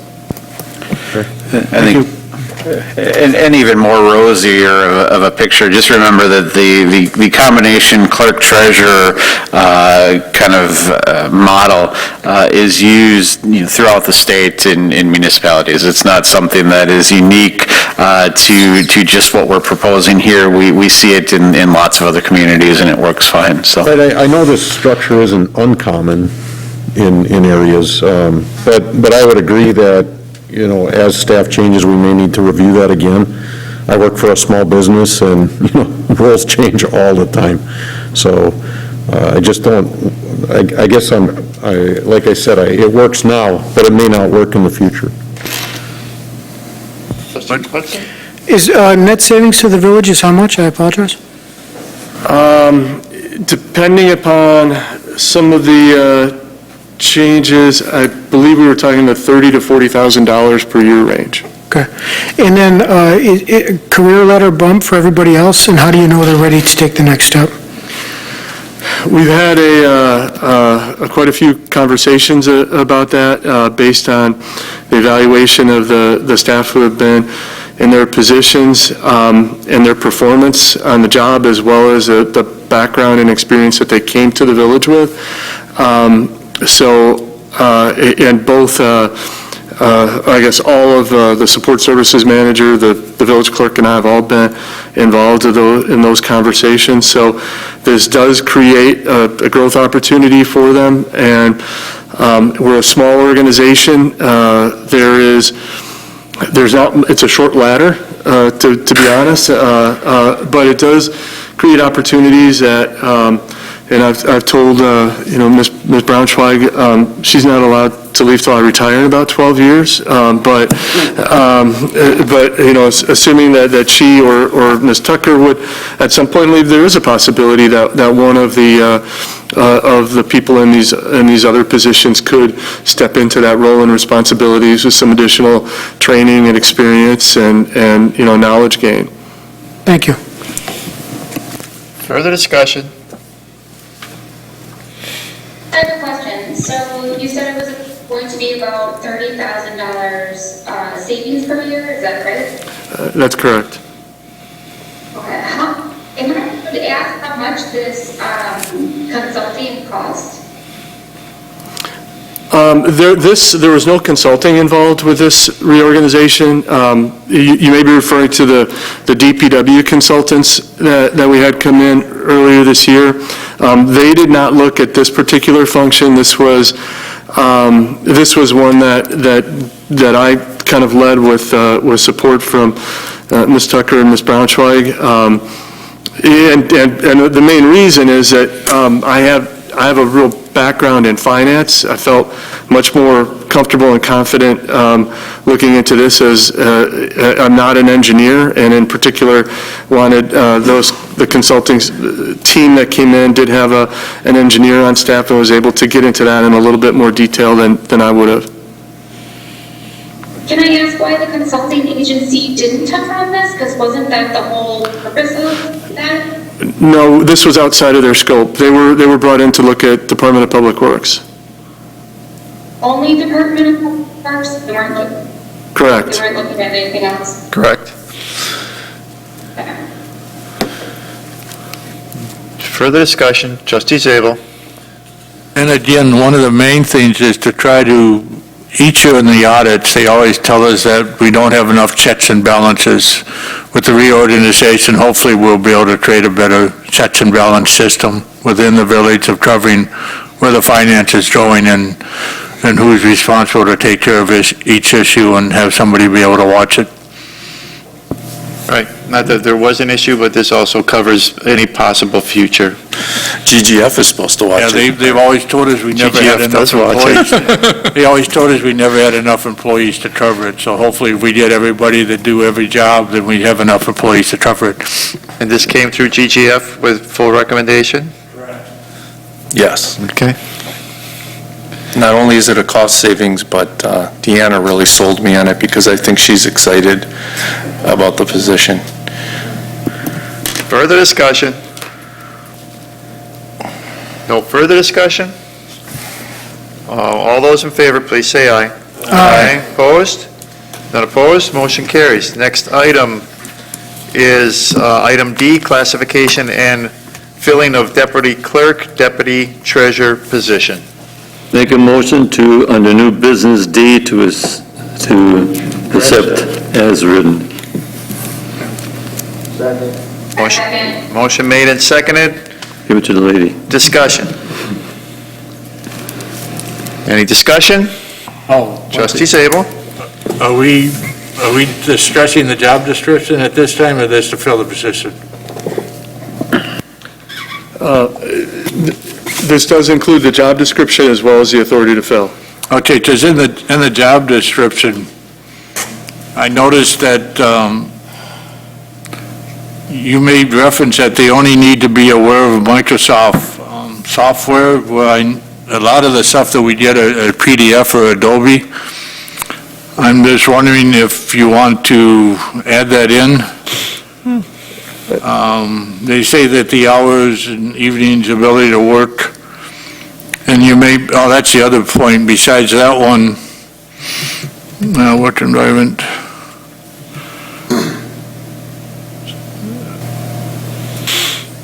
I think that's a good change to add a PDF and maybe make that a little bit broader than just broader, Microsoft. Yeah. I kind of assumed Microsoft owned everything. Yeah, it says qualifications through working knowledge of Microsoft, other words. Along with Creative Suite, Right. Photoshop. I'll accept that in my motion. And the other question I have is that, Another one? yeah, well, I have another question, because it says here they should be responsible, other than the normal 40 hours a week, only for elections. Every now and then, the clerk's office and the deputy clerks come to committee level or are asked to come to committee level if they have proposals, and I would think something within the job description would clarify that there may be meetings that they would have to require other than just elections. I think that's a good change as well. Those are the only two things I noticed within the job descriptions. You want those changes made as part of a motion, or is just? I'll accept that in my original motion, both, excuse me, both of his suggestions. Okay. Further discussion? No further discussion, being this is an additional position with monies, would it be a roll call vote then? We'll do roll call vote, please. Trustee Myers? Aye. Trustee Baum? Trustee Hudson? Aye. Trustee Miller? Aye. Trustee Peeper? Aye. Trustee Wing? Aye. Trustee Zabel? Aye. President Walter? Aye. Motion carries.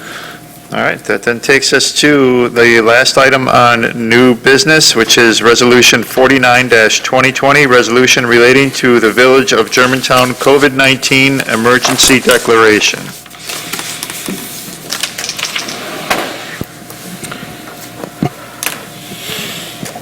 So this is just basically an extension of the circumstances that we've already been under. The goal or the idea behind it is couple-fold. Number one, although seemingly less important as we maybe had initially anticipated, it may assist us with reimbursement of funding under federal dollars, those types of things. It also allows us to continue to have the flexibility to utilize Zoom and appearances in that way, and utilize proclamations should we need to do something on an emergency basis. And the third reason is escaping me right now, but it's just looking to just kind of continue where we're at in light of the fact that things just seem to be kind of staying where they're at. Motion to approve on the new business, letter F. Second. Motion made and seconded, discussion. Trustee Wing? I don't have any problem with it, I just have one question. Does this, in any way, shape, or form, if this week the legislators do away with the mask mandate, do we go back to the way things were, or would this allow Steve to make the employees wear masks? No, it would go back to the way it was. Okay, that's my only question. I'm fine with it. Further discussion. Well, the other question, that if for some reason it does go to court under his authority to extend it to October 6th, if there's any settlement, that would also go away. Correct. The opposite side. Based on if it Well, would be. if indeed he's not permitted to throw an additional time frame out there, for some reason it goes to court and the court says he doesn't have the authority to create another 6-week time frame in which to declare an emergency. Right, whether it's the courts or the legislature taking care of it, it doesn't change how we would operate. Further discussion? No further discussion? All those in favor, please say aye. Aye. Opposed? None opposed? Motion carries. Takes care of all items under new business. Before we adjourn, the next regular village board meeting will be on Monday, August 17th at 7 p.m. Do we also have a special village board meeting scheduled for August 10th? Yes, I was looking to have a special meeting on August 10th, and right now I think I have a quorum with Trustee Zabel, Trustee Myers, Trustee Miller, President Walter, Trustee Wing, and Trustee Peeper. I understand that Trustee Baum and Trustee Hudson are both traveling and unavailable. So you won't be at the... If I can zoom in, I will. Oh, okay, yep, you can zoom in, you can zoom in. Oh, that's right. My only question is, that meeting's at 7, right? Correct, and I'm looking to have Public Safety Village Board just back-to-back right away. Okay. One Because some of right the after the residents other. that were notified were confused on the time. Yeah, oh, okay, but 7 o'clock back-to-back right away. Because they got 7 o'clock village board, then they're asking when public safety was. Right before, right before. So it's at 7, actually. 7 and 7, and I kept it that way because our village board meeting is at 7, so I just left it at that same time. All right, if there is nothing else, we are adjourned. Thank you all for coming tonight, thank you all for watching, and have a good night.